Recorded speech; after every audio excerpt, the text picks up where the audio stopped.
CM Revanth Reddy నాయకత్వంలో ఏకతాటిపై నడుస్తున్న నేతలు, అంతర్గత విభేదాలతో బగ్గుమంటున్న బీఆర్ఎస్ పార్టీ. తెలంగాణ అధికార పార్టీ కాంగ్రెస్లో చిన్న పెద్ద నాయకులందరూ ఏకతాటిపై నడుస్తూ ఐకమత్యం చాటుకుంటున్నారు. అంతర్గత ప్రజాస్వామ్యం పేరుతో ఎప్పుడూ కుమ్ములాటలు కుతంత్రాలతో ఎన్నో ఏళ్లుగా వర్ధిల్లే కాంగ్రెస్ పార్టీ నేడు ఐకమత్యంతో ముందడుగు వేస్తుంది. సీఎం రేవంత్ రెడ్డి నాయకత్వంలో నేతలందరూ ఏకతాటిపై నడుస్తూ రాష్ట్రాభివృద్ధిలో తమ వంతు పాత్ర పోషిస్తున్నారు. ఇందుకు ప్రత్యక్ష నిదర్శనం సీఎం స్వగ్రామమైన కొండపల్లిలో జరిగింది. అక్కడ కొలువుతీరిన ఆంజనేయ స్వామి ఆలయ ప్రారంభోత్సవంలో రేవంత్ రెడ్డి వెనక కాంగ్రెస్ పార్టీ మంత్రులందరూ తరలి వెళ్లడం విశేషం. వీరిలో శాసనసభ సభాపతి గడ్డం ప్రసాద్ కుమార్, ఉప ముఖ్యమంత్రి బట్టి విక్రమార్క, మంత్రులు ఉత్తమ్ కుమార్ రెడ్డి, దామోదర్ రావు నరసింహ, దుద్దిల్లా శ్రీధర్ బాబు, తుమ్మల నాగేశ్వరరావు, జూపల్లి కృష్ణారావు, కోమటిరెడ్డి వెంకటరెడ్డి, కొండా సురేఖ, పొన్నం ప్రభాకర్, పొంగులేటి శ్రీనివాస్ రెడ్డి, దనసరి అనసూయ సీతక్క ఉన్నారు. ఇంకా లోక్సభ సభ్యులు మల్లు రవి, ఉమ్మడి మహబూబానగర్ జిల్లా ఎమ్మెల్సీలు, ఎమ్మెల్యేలతో పాటు ఇతర ప్రజాప్రతినిధులు పాల్గొన్నారు. అంతేకాకుండా ప్రభుత్వపరమైన రెవెన్యూ మీటింగుల్లో ప్రతి సందర్భంలోనూ కనీసం ఒకరో ఇద్దరో సీనియర్ మంత్రులు ఉండేటట్లు చూసుకుంటూ ఉన్నారు సీఎం రేవంత్ రెడ్డి.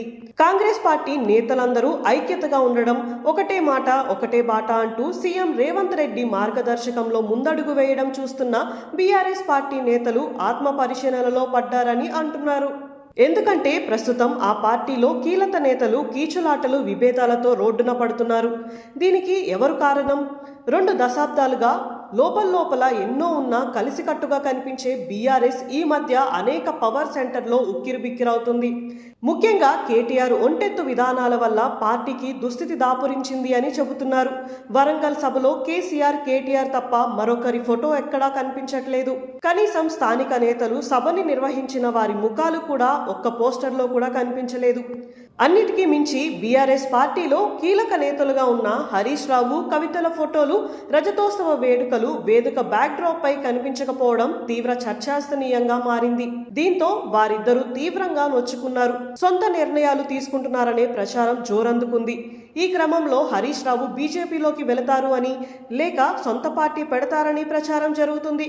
ఎన్నో ఏళ్లుగా తన సొంత ఐడెంటిటీ కోసం స్థాపించిన తెలంగాణ జాగృతి సంస్థతో కవిత ముందడుగు వేస్తారని నెట్టింట డిబేట్లు మొదలయ్యాయి. ఇదే క్రమంలో కవిత మాట్లాడిన మాటలు కూడా పార్టీలో మరింత మంటలు పుట్టించాయి. ఇంతకీ తనేమన్నారంటే, భౌగోళిక తెలంగాణ సాధించాం కానీ సామాజిక తెలంగాణ సాధించలేకపోయామని వ్యాఖ్యానించారు. 10 ఏళ్లు అధికారంలో ఉన్న బీఆర్ఎస్ పార్టీ ఈ విషయంలో ఏమీ చేయలేకపోతుందనే భావన అందులో ఉత్పన్నం కావడంతో ఆమెపై ఉవ్వెత్తున విమర్శలు, సందేశాలు వ్యక్తమయ్యాయి. దీంతో ఆమె మళ్ళీ కౌంటర్ అటాక్ స్టార్ట్ చేసి 6 నెలలు జైల్లో ఉన్నది చాలదా, ఇంకా నన్ను బాధ పెడతారా, నన్ను రెచ్చగొడితే ఇంకా గట్టిగా స్పందిస్తాను అని సొంత పార్టీకి నేతలకు స్ట్రాంగ్ వార్నింగ్ ఇచ్చారు. ఇదిలా ఉంటే హరీష్ రావు వర్సెస్ కేటీఆర్ మధ్య కూడా అంతర్గత పోరు రచ్చకెక్కింది. మొదట్లో సభ బాధ్యతలు హరీష్ కి అప్పగించారు. తర్వాత ఆయనంతటా ఆయనే తప్పుకున్నారు, లేదా అలాంటి పరిస్థితి క్రియేట్ చేశారు. వరంగల్ సభా వేదిక బ్యాక్డ్రాప్ వల్ల కూడా అంతర్గతంగా దూరం పెరిగింది. బీఆర్ఎస్ క్యాడర్లో కూడా చర్చ గట్టిగానే జరిగింది. దీంతో హరీష్ రావు చేత మీడియా సమావేశం పెట్టించి తను కేసీఆర్ విధేయుడుగానే ఎప్పటికీ ఉంటాను అని, కేటీఆర్కి పార్టీ బాధ్యతలు అప్పగిస్తే స్వాగతిస్తానని చెప్పారు. నిజానికి హరీష్ రావు చాలా చాకచక్యంగా చెప్పారు. కేటీఆర్కి బాధ్యతలు ఇస్తే తాను స్వాగతిస్తా అని అన్నారు, కానీ ఆయన నేతృత్వంలో పనిచేయడానికి అభ్యంతరం లేదని, లేకపోతే పనిచేస్తా అని అస్సలు అనలేదు. దీంతో ఇవేమీ లేవని చెప్పడానికి కేటీఆర్ ప్రయత్నించారు. సరాసరి బావ ఇంటికెళ్ళి 2 గంటలు కూర్చొని మాట్లాడారు. ఇద్దరు ఫోటోలకి పోజులిచ్చారు. అయితే వీరి మధ్యలో పోరాటంలో బీఆర్ఎస్ పార్టీ క్యాడర్ నలిగిపోయింది.